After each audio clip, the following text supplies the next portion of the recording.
मैं रेखा तिवारी आप सभी का अपने YouTube के चैनल पर हार्दिक स्वागत और अभिनंदन करती हूँ। आज आप सभी के बीच में मैं एक ऐसा लोकगीत लेकर उपस्थित हुई हूँ जिसको मैंने 10वीं क्लास में एक बार गाया था और ये गीत आदरणीय भरत शर्मा जी ने गाया था, जिनका मैंने ये गीत सुना था।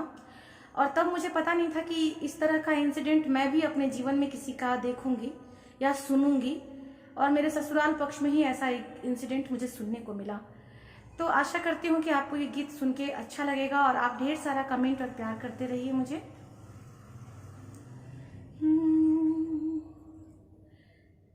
जनिते जे जारल जयबू, जनिते जे जारल जयबू, आग में दहेज के पाप नाही करतिए बेटी, ससुरा में भेज के पाप नाही करती हो बेटी, ससुरा में भेज के पाप नाही करती है बेटी। जनिती जे जारल जयबू, जनिती के जारल जयबू, आग में दहेज के पाप नाही करती हो बेटी, ससुरा में भेज के पाप नाही करती हो बेटी।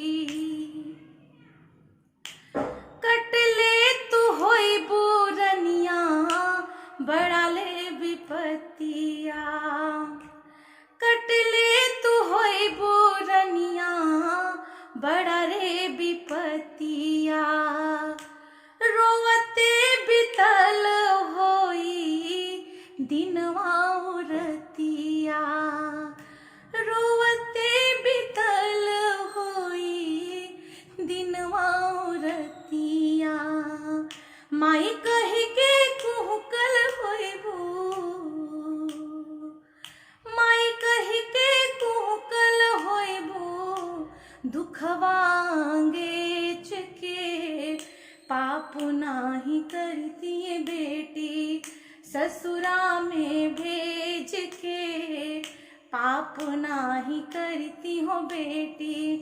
जनिती जे जारल जयबू, आग में दहेज के पाप नाही करती बेटी, ससुरा में भेज के पाप नाही करती हो बेटी।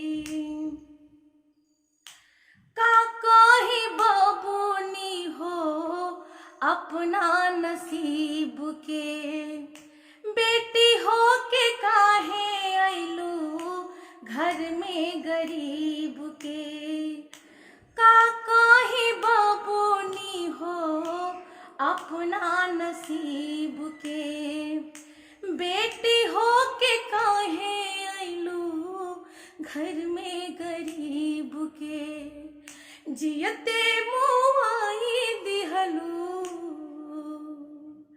जियते मुआई दिहलू, हमरा के तेज के पाप नाही करती बेटी, ससुरा में भेज के पाप नाही करती हो बेटी, ससुरा में भेज के पाप नाही करती हो बेटी।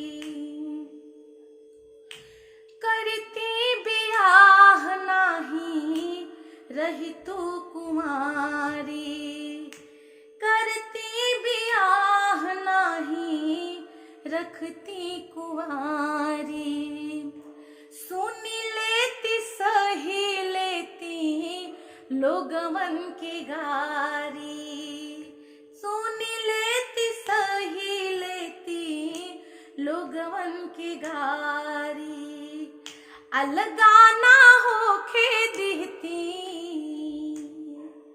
अलगाना होके दिहती अपना करेज के, पाप नाही करती बेटी, ससुरा में भेज के पाप नाही करती है बेटी, ससुरा में भेज के पाप नाही करती है बेटी। जनती जे जारल जयबू, जनती के जारल जयबू, आग में दहेज के पाप नाही करती है बेटी, ससुरा में भेज के पाप नाही करती है बेटी। आप सभी से अनुरोध है कि सबकी बेटियों को अपनी बेटी बना के रखें।